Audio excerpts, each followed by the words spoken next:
My name is Ethan Carter. I'm an independent filmmaker, and I've spent most of my life ridiculing ghost stories. I believed that it was all just mass hysteria or tricks of light, camera, until that summer, when I decided to challenge room 1408 of the Hotel Vinter in a city near Boston. The place was famous for its unexplained cases. In 5 decades, some guests simply disappeared without a trace. After staying at the hotel, other guests and former employees told various stories about the place. The first victim had disappeared in 1970, the year in which the woman, according to the records, without much explanation, would have died right there. I arrived at the hotel on a Friday night, equipped with my professional camera, the same one I use in my documentaries. I set it up on a tripod, pointing to the old 4-poster bed. Everything started normal. I took my cell phone, I recorded a tour of the room. I even joked on Instagram, "If there's a ghost here, show up on camera." At the time, I laughed alone.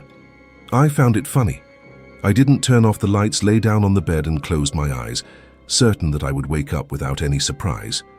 It was at 3 a.m. that the silence was broken by the sound of my cell phone waking up on its own. The noise pulled me out of sleep with a fright. I hadn't set that alarm. As I tried to make sense of what was going on, I noticed a flashing light on my camera, a light I had never seen before. With my heart pounding, I got up and went to the equipment. While reviewing the recordings, I saw a video that almost made my heart stop. There she was, a woman in a white dress standing by the bed, motionless. His face was blurred, as if the lens refused to capture him clearly, but his eyes, they were 2 dark wells, without white, without life. My hands trembled as I deleted the video. I stood in the middle of the room trying to process what I had seen when I began to hear whispers coming from the hallway. They were low voices, barely audible, but unmistakably human, except there was no one there. Suddenly a figure rushed through the half-open bathroom door, making my blood run cold. These whispers and shapes continued for a few minutes, until everything was silent again. I turned the TV on loud, as if the noise could drive away whatever was there with me, grabbed a drink from the fridge and went back to bed. I sat on the bed with all the lights on, my head aching from so much thinking. With each passing minute, the room seemed to get colder. I took my cell phone and thought about doing a live or a video call with someone to tell what was happening, but the cell phone had no signal. Dread had taken hold of me, but I was determined to stay until dawn. I got up to check if the camera was working well, if it was recording everything. I went back to bed because it was absurdly cold in the room. I stared at the TV without paying attention to what was going on. When I woke up, the sun finally started to rise. I was mentally exhausted. I dismantled the camera in a hurry, threw my things in the suitcase, and left the room without looking back. On the way home, as I drove along the empty roads, I tried to convince myself that it was all just a vivid nightmare or an effect of the stories of that place. But deep down, I knew something in that room had been watching me, and I didn't want to admit what that meant. I came home exhausted, dropped my things on the floor in the hallway and went straight to the computer. He needed to review the camera footage calmly, hoping to find a rational explanation for what he had seen. When I plugged in the memory card, my heart stopped. The video I had deleted the night before was back in my gallery, and I had a few more seconds. Now she was sitting on my bed with her hand outstretched to me. And the worst? This time I was awake and sitting in bed, and I don't remember any of that. For the next few days, I tried to go on with my normal life, but the Hotel Vinter wasn't done with me. The first night at home, I woke up to my phone ringing on its own at 3 a.m., the same time as the ghost alarm at the hotel. The next morning, this time there was no video, just an automatically recorded audio. A feminine whisper saying, "You are mine now." This happened for 3 nights in a row. My cell phone alarm clock rang at exactly 3 in the morning, even without battery. I threw the device into the lake the next day, but the voices didn't stop. Sometimes I would wake up in the middle of the night with someone breathing close to my ear. Other times, I saw shadows moving in the corners of my room whenever the lights were off. It was after a long bath trying to calm down that I saw it for the first time. The steam from the shower had fogged up the bathroom mirror, and as the fog began to dissipate, the numbers appeared.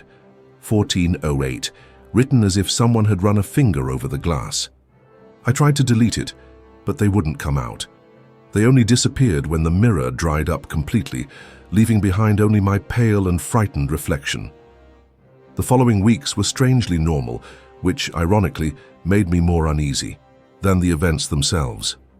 I went back to work, edited some late projects, and whenever I thought of Hotel Vinter, I tried to convince myself that maybe I had exaggerated everything in my head. But then, on any given Tuesday, something happened. I was at home preparing a coffee when I heard a metallic noise on the living room floor. I went there and found a coin, an old coin, which I swear I've never seen before. I picked up the object and, as I turned it, I felt a shiver. The date engraved on it was 1970, the year of the first death in room 1408. He laughed to himself, trying to shake off the feeling of déjà vu. Maybe someone had left this coin here before. Maybe it was a thing of my imagination. I threw it in the drawer and went about my day, but the idea that it was some kind of sign stuck in my head. Anyway, I moved on. It wasn't going to be an old coin that was going to haunt me. A few nights later, I woke up with an absurd thirst. I got up and went to the kitchen, trying not to think about the fact that it was exactly 3 hours in the morning. I filled a glass of water, and when I closed the fridge, a chill went down my spine. In the reflection of the furnace glass, I saw the shadow of someone standing in the hallway. I spun right away, but as expected, there was nothing there. I ran my hand over my face, mumbled something about needing more hours of sleep, and went back to bed. The next day, I joked about it with a friend at work. I told him about the currency, the shape, and how I was probably just impressed by everything that happened at the hotel. He laughed and said I should turn this into a documentary. The skeptical filmmaker who becomes the victim of his own disbelief, he scoffed, and I laughed along because honestly it was a good idea, but deep down I knew I didn't want to turn it into anything. I just wanted to forget. And for a while, I succeeded. The days passed without incident. My routine returned to normal, and I even managed to sleep without waking up in the middle of the night. But it was as if it was waiting for the right moment to remind me that I was still here. And that moment came on a cold morning, when I was in the bathroom brushing my teeth. The mirror fogged with the steam from the shower, and right in the middle of the glass the marks appeared again. 1408. I stood there, toothbrush in my mouth, looking at those numbers in the mirror as if I expected them to disappear on their own. They did not disappear. I ran my hand over it, trying to erase it, but the newly formed steam only distorted the strokes without making them disappear. I snorted, mumbled "Of course I did," and continued my routine as if nothing had happened. Deep down I knew what it was, but I refused to feed it. In the following days, nothing happened. Absolutely nothing. And as always, I started to feel like an idiot. Who, besides me, would be obsessed with a coin, a figure in a reflection, and a number that could very well be just a trick of my tired mind, I said to myself. I decided to take a break from everything and went to spend the weekend at a friend's house. The weather was great. No signs of hauntings, no alarm clocks ringing at 3 a.m. For a moment I felt completely normal again. But when I returned home on Sunday night, something made me stop at the door.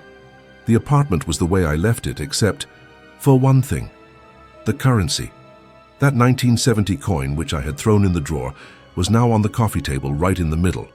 It seemed that someone had put it there on purpose. I stared at that damn coin for a good few seconds before picking it up and throwing it in the trash can. Then I went to sleep, as if nothing had happened. A few weeks passed, and life took its course. At work, everything continued normally. No problems with my equipment, no weird audio in the recordings.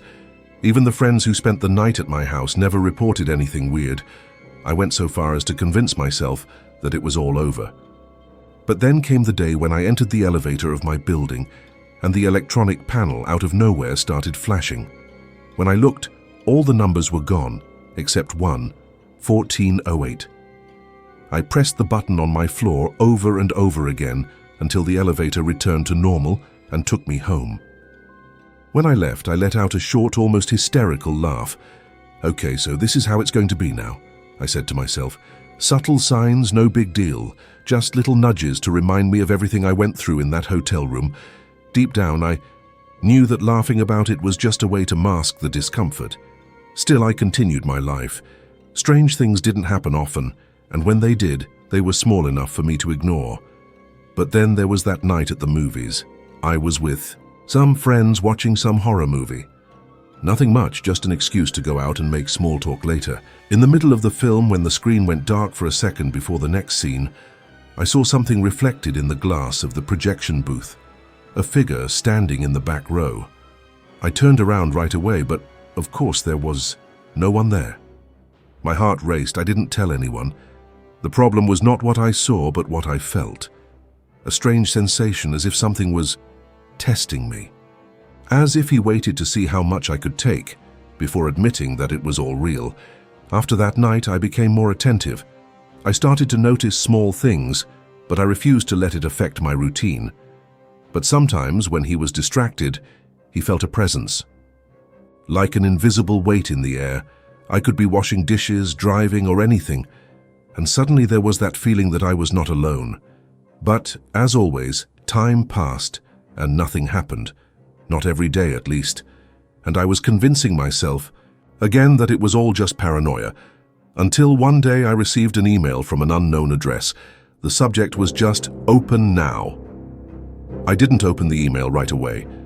I stared at the screen for a while, trying to decide whether to open or not, if it was more of a reminder than the Hotel Vinter. When I finally clicked, the body of the email was empty, no message, just an audio file attached. I knew opening that was a terrible idea, but of course I opened it, and when the sound started playing, I felt a shiver go up my spine. It was a low hiss, like a poorly tuned radio. It played a few seconds and stopped. I closed the laptop tightly and took a deep breath on the balcony. Great, it was just what was missing, at least someone playing a prank. I tried to pretend that it didn't affect me, but by then I knew it was far beyond simple coincidences. After that day, the events became more spaced out. Some time passed without anything strange happening. My professional life was still excellent. Friends who came to sleep at home never noticed anything wrong. But even when nothing happened, I knew I wasn't free. From time to time, in the middle of the night, I still woke up for no apparent reason, always at 3 in the morning. And even when I didn't see anything, I felt that something was there, watching me. It's been many months since the night at the Hotel Vinter. Today, writing this account, I wonder if anyone will believe me. If I was someone else reading this, I'd probably be laughing or thinking it's just a cheap horror tale. But I lived it. And, honestly, I still don't know what to believe. The events are no longer as frequent as before. In fact, they almost never happen, but every once in a while something small comes up, just to remind me that I'm still scarred by that night. A door that closes on its own, a strange reflection on the microwave glass, a number 1408 popping up randomly in an internet ad. I regret spending that night there. If I could go back in time, I wouldn't have done the challenge. I would still be skeptical about it. But now it's gone, and the only thing I can do is move on. I will never again judge those who say they went through something supernatural. I will never laugh again at someone who says they have seen or felt something inexplicable. But I also understand those who don't believe. After all, even after everything, sometimes I doubt it myself. What I do know is that even if the Hotel Vinter is behind me, what I went through there, I don't think it will ever really leave me. Hit the like button and subscribe to the channel.